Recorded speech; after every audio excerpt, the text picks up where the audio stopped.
my favorite characters are May and her sister. I mean, because there's so much mystery behind them, you don't really know what's going on. So I love the intrigue there. I love Soul, obviously. I love the character played by Daphne Keene. I love the character. Those two characters are like my favorite. I could do without the other guy tagging along with them, the guy with the comb over. As my dad said, he's got the Hitler comb over. Like, come on, it's not the Hitler comb over. But so it's like a mystery. It kind of I said this in my message board, and I got shot down by some guy. I was like, this is to me almost like the mystery and intrigue. Maybe not so much the comedy bits, but it's got the mystery and intrigue of Knives Out and Knives Out 2, which I really liked. I really thought were good films. I haven't seen a bad Rian Johnson film yet. They're all good in my opinion. And so it kind of reminded me of that. You take out the comedy and it's got that, it's like a mystery. It's like a whodunit kind of film or show. And I want to see where this goes. I like where it's leading. I like where it started, but I want to see where this goes and how it all ends. Like we don't know who the Sith Lord is, or the Sith, or the lead guy who's the bad guy. We don't know who that is. Um, why doesn't May know who the Sith Lord is? How do you not know who he is? I mean, pretty sure Darth Vader knew that the Emperor was who he was, Palpatine, and I'm pretty sure um, Darth Maul probably knew it, I would think, and Dooku probably knew. I mean, he even kind of brought it up in Attack of the Clones, so why does May not know who the Sith Lord is who's controlling these acolytes? And are we going to see like more acolytes? Are there going to be like a couple, or could it be like there's a couple of them? Maybe it's not just one, but maybe like a whole bunch of them. I don't know. That's going to be an interesting way they can go. It definitely had a different feel that some people are going to really, really dig. Some people are going to be like, wow, this is cool because it's different. It's not like there's no Skywalkers. They hardly use their lightsabers. It's mostly like martial arts. I want to say they use like almost every form of martial arts in the show. I'm guessing some of the Jedi and Sith in it, or acolytes, might actually have the ability to use martial arts. And that's why they picked them for the part, because they knew martial arts. Does Daphne Keene know martial arts? On the other hand, we haven't seen Daphne Keene in a fight scene yet. So, I don't know. I thought she was the kind of, it's escaping me now. The guy just told me on the message board what species uh Darth Maul was. I thought she was a Darth Maul, but she's actually something else. There was some alien that was in Jabba's palace or something, but apparently not. But she looks super cool, and I love her. You could tell it's her from her voice. She was Lyra in and I really think that was maybe her best role, Lyra in His Dark Materials on BBC and HBO. Started on BBC. Uh, she was Logan's daughter, but she hardly like talked in that, so it was kind of. That's why I don't want to put that up with the same kind of, not clout, but the same kind of level as her Lyra character in His Dark Materials, which she really stretched her acting abilities in that and showed what she can do. But yeah, I really like her character, and I'm like, yeah, that's Daphne Keene. Yeah, that's her. I mean, I thought with all the makeup and prosthetics and stuff, I thought you wouldn't be able to tell who she is, but you could totally tell who she is, and you could tell she's a good actress, expressive in the face, good acting. Really, I like her in this. Um, as a matter of fact, this could really put her on a map if the show really kicks off and really gets popular. Um, you know, there's always going to be people that don't like certain Star Wars. You know, they're or like there's always going to be people like, oh, I don't like the Disney stuff. I don't like the Disney stuff. Um, I know I'm a homer. I know I brought that up. But looking at it objectively, if I wasn't a homer, I would still enjoy this stuff. All the Disney stuff. Some people just don't like Disney and they're just gonna pick on Disney anything, whether it's Pixar, whether it's Marvel, whether it's anything Disney, anything, the Avatar films. It's funny, when the Avatar film came out, the first one, everyone loved it. This was 20th Century Fox. Now Disney owns 20th Century Fox, rebranded it 20th Century Studios, and people all of a sudden don't like Avatar 2.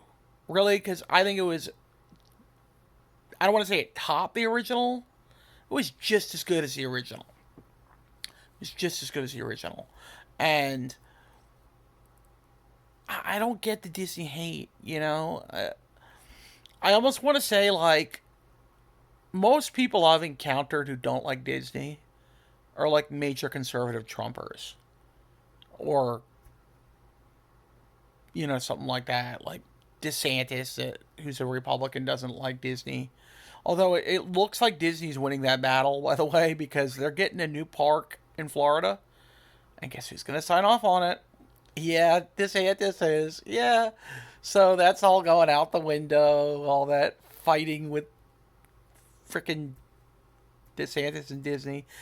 Disney's winning. They're getting their park. They're getting their fifth park, and I can't wait to hear what it's all about and what they're putting in. So, basically, I don't hate Disney. I like what they're doing. I like all the Star Wars movies, all the Star Wars TV shows, except for the little kid one. I don't really care for that one. The little toddler one that they got on I forget what they call it. The one with like little Padawans and stuff. I do like the Lego series. The Freemakers is like, wow, that's just really cool. I would like to see that turn into a movie. I'd see that in the theater. If they did it just as epic. And the books are all good.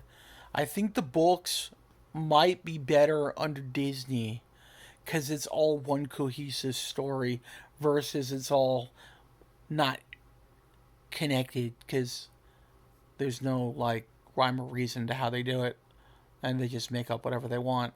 So I I love everything. I love everything they're doing Disney, and I'm not going to sit back and say, "Oh, I don't like Disney stuff." That's not my style. If I go into it objectively, if I like the trailer, I'm usually going to love the property, whether it, the brand, if you will. I'm going to love the movie, the said TV show, or whatever. Usually works for me. Like, I'll give you an example. I saw the Beetlejuice trailer. I think I've talked about this on here. And I personally absolutely think it looks fantastic. I'm probably going to love the movie. Um, I love the look of Planet of the Apes. I know I'm going to love... and I love the movie. I saw it and I loved it. The new Pixar movie, Inside Out 2. Loved the look of the trailer. I'm sure I'm gonna love the movie. I mean, it is what it is, and I feel like people just gotta get off their Disney hate. They're just gonna enjoy this a whole lot more because Disney's making quality shit. They just are. They're making quality shit, and if you could just sit back objectively and look at this and take off your frickin' Disney blinders or whatever, you can enjoy it. You can enjoy it. Just forget that Disney owns it, and just look at it like there are these creators and directors and whatnot who are writing it and directing it and crafting it and stuff, and you'll see it's not as bad as you think it is. And also, most films, unless they're like dramas, really good dramas, or just art house films,